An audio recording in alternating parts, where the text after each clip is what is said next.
Le saviez-vous? L'envoi d'un mail avec une photo équivaut à utiliser une lampe de 25 watts pendant 1 heure.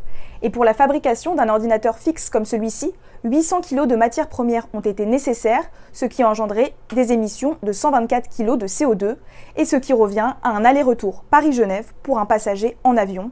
Nos équipements numériques sont donc très énergivores. Alors comment moins polluer? Nous vous donnons des conseils à appliquer au bureau et à la maison. Le premier, c'est de s'équiper léger en fonction de ses besoins.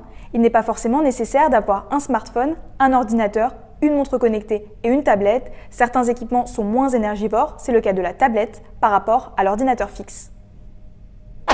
Faire durer ces équipements, c'est le deuxième geste à adopter. Nous sommes dans une société où nous changeons très régulièrement de smartphone ou d'ordinateur, mais garder un produit 4 ans au lieu de 2 améliore de 50% son bilan environnemental. Il faut donc penser à entretenir ces appareils, à les réparer plutôt que de les jeter, mais aussi à acheter d'occasion ou reconditionner. Le troisième geste, c'est de limiter un maximum la consommation d'énergie.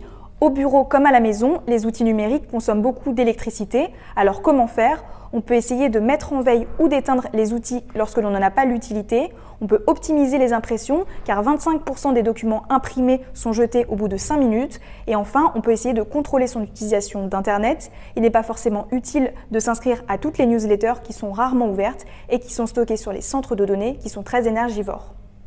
Dernière chose, en fin de vie, c'est important de recycler ces équipements. Dans un ordinateur, le plastique représente 40% de la matière première. Ce plastique est recyclable et peut être réutilisé dans l'industrie automobile.